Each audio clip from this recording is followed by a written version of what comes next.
true girl was obsessed with me?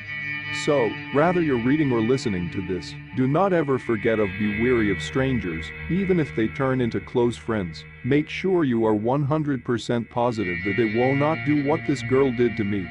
So, even thought I cannot stand this girl, privacy's still privacy, so we will call this girl, Christy. Also all the names used in this story is not the person's real name. So, this all started 2 years ago in 2014. While I was in 8th grade, out at the Car Riders. Which for those of you that do not know, it's the hangout place while we waited for our parents to pick us up. Christy would always hang out with her then boyfriend, and make out with him and whatever, nothing we have not seen before. I would hang out with my friends. She would be over with her boyfriend who we will call Henry. Pretty much they would have sex at his house, and he would brag about it like he was the first person to ever have sex. So after a little while, I started talking to Christy.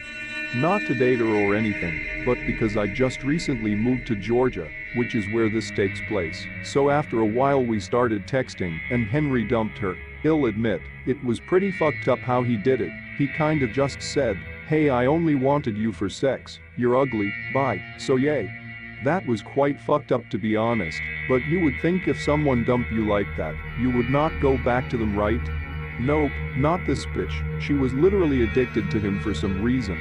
This went off and on until like midway through 9th grade. Then she came to me. She was like, "Hey, do you want to go to the movies sometime?" Being 14, I was like, shoot, I'll be able to make out with a girl that does not look half bad. Shit, I'm all down for that. I was not gonna have sex with anyone at 14, so yay, only making out and stuff. Do not judge me. So we went to the movies, we made out, and I thought that was it. It was a little messed up, but I was thinking I could easily start dating her because we did like each other, but she was not really my type or that good looking, but it was whatever. So I told her I thought I liked her when we went to the movies, but she just was not my type. This is when shit hit the fan and my life took a drastic toll. So a month after the movie incident I started dating another girl which turned out to be a crazy bitch too. But that's a completely different story. So anyways, the girl I was dating, who we will call Hannah, was really pretty and very nice, but when I started dating her, Christy became furious. She called me one day screaming at me asking how could I cheat on her. Christy, we were not together, I said. No, but I thought we had something. I love you, I cannot let you go. Well, sorry Christy, you said the exact same thing about Henry, and you let him go, sorry, but you deserve someone who loves you. You do not want a fake relationship, do you? I asked. All she kept doing was saying how she loved me so much and wanted me forever, but I did not love her or like her or anything. She was pretty snobby and rude anyways, so I was tired of it. I said, look, Christy, I do not love you, and you do not love me. There's no way you love me. Cause if you did, you would accept the fact that I do not want you. Sounds kind of stuck up, I know, but I just wanted to get off the phone with her. Before she hung up, she said, we will see how long you and Hannah last. I was not exactly worried about it because she's known for being a whole lying slut at our school. I know it sounds harsh, but trust me, if you knew her like everyone else did, then you would have the same opinion about her. The next week went by with nothing too crazy happening. Then she texted my girlfriend saying that I had sex with her. Christy even went to the extent of telling her current boyfriend that we did. Only problem is that she said we had sex behind a pond at my house. My girlfriend knew that. I did not have a pond at my house, actually.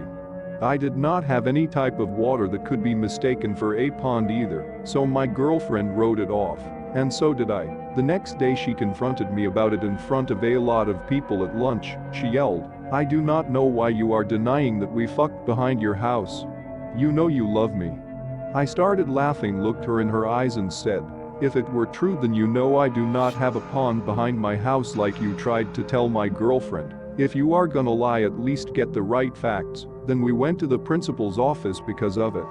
Thankfully, they believed my side instead of hers. I mean, I even told them, if you want to call my mom and ask her just to be that she has not even been to my house and that I do not even have a pond at my house, you can. Christy got suspended, and to be honest, everyone kind of forgot about it.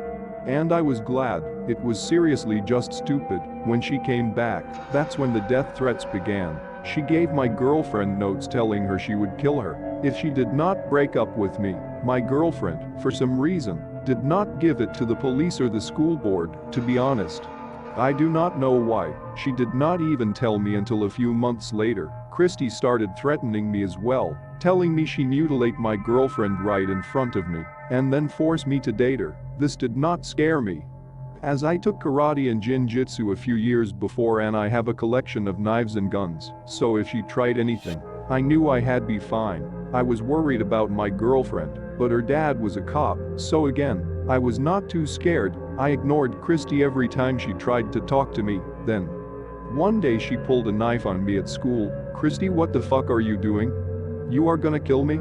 Have fun trying to pull that off, I said. I'm not gonna lie. I was nervous but knew that the worst thing she could do is just cut me, not kill me, because the knife was not even 3 inches long, which is also why she got away without charges or anything.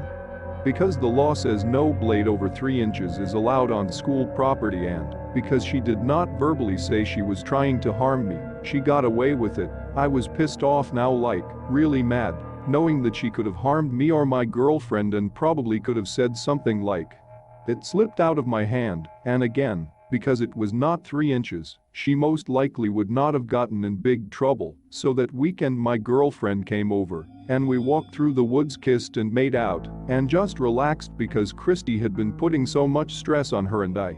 All of a sudden I hear a twig snap, because of a traumatic childhood, which is another story. My reflexes immediately caused me to snap and pull my pistol in the direction it came from. This has caused problems before, but I do not carry guns in public places, so I'll just quickly like half turn if something surprises me, then just continue on. Anyways, Hannah said it was probably nothing, so I tried to brush it off, but something just did not feel right about it. I'm a religious Christian, so in my head I asked God if he could keep me and Hannah safe, and that if something was wrong, to give me a sign. Around 5 minutes after we heard shuffling and some more twigs snap. This time, I did not brush it off. Who's there? I shouted, not expecting a response, so I started walking towards where the noise came from, with the pistol, for those wondering, an 1831 black powder revolver, cocked and ready. Next thing I know, I'm pushed down and have a stinging pain in my back. When I look up, it's her, Christy. And in her hand is a knife, bigger than the 3-inch knife. "You should have dated me, Davin. Now you're gonna die a slow and painful death. I shit you not." That's what she said. I was in shock for a second, and then I snapped back into reality and grabbed her arm that she was about to stab me with and pushed her wrist backwards and broke it.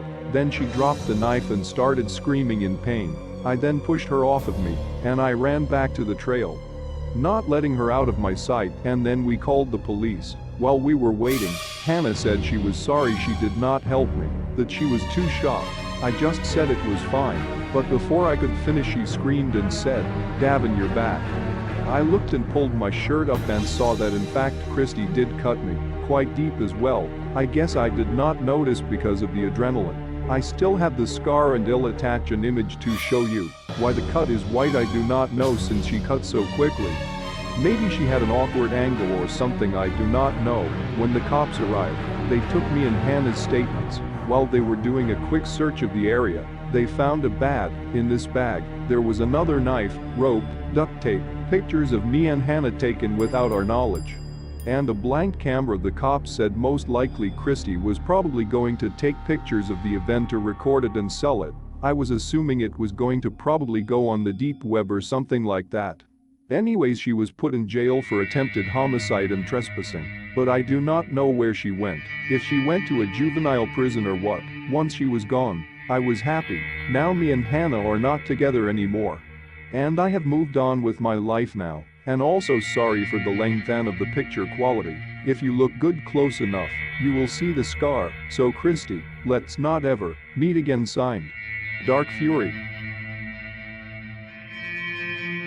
Thanks for watching. If you enjoyed the video, hit that like button to support my work. And as always, enjoy the fear, my dear.